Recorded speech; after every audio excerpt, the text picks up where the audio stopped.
السلام عليكم ورحمة الله وبركاته. عندي سؤال مهم جدًا لجمهور مصر كله بشكل عام، ولجمهور الزمالك بشكل خاص.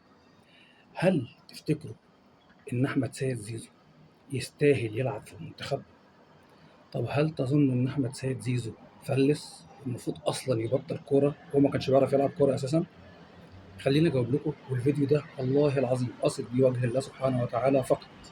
أنا عندي ابن وأخاف عليه إن أي حد في الدنيا يأذيه. وزي ما خُفت على ابني أنا خايف على الولد ده، خايف عليه من أذى نفسي كبير جدًا.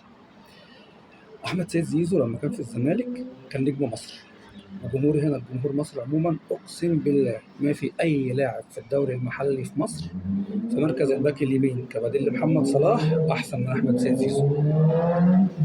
أحمد سيد زيزو هو أفضل وينج رايت في مصر كبديل لمحمد صلاح، واللي يقول غير كده كداب.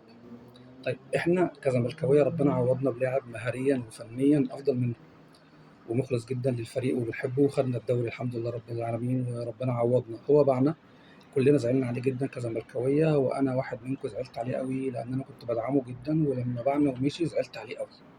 طب إحنا وصلنا دلوقتي لمرحلة إن الولد ده بيموت. الكورة اللي ضيّعها امبارح دي ما فيش لو طفل صغير كان حطها، يعني أنا كنت باهزر من شوية باقول لو خالتي كانت حطتها أي حد في الدنيا يحطها. زيزو كان بيجيب أهداف أصعب من كده بكتير. أمّا يضيّع كورة زي دي يا جماعة ده واحد فاقد الثقة في نفسه جدًا.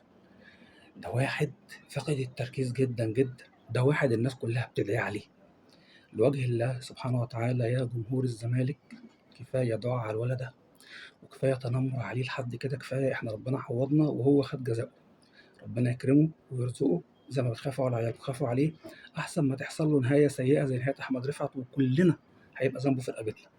كفاية جمهور الزمالك، اللي يقدر يشيّر الفيديو يشيّره لله سبحانه وتعالى. نعتق الولد ده لوجه الله. آآ علشان بيته وعياله وعشان المنتخب، لله سبحانه وتعالى كفاية تنمُّر ودعاء على أحمد سيد زيزو. السلام عليكم.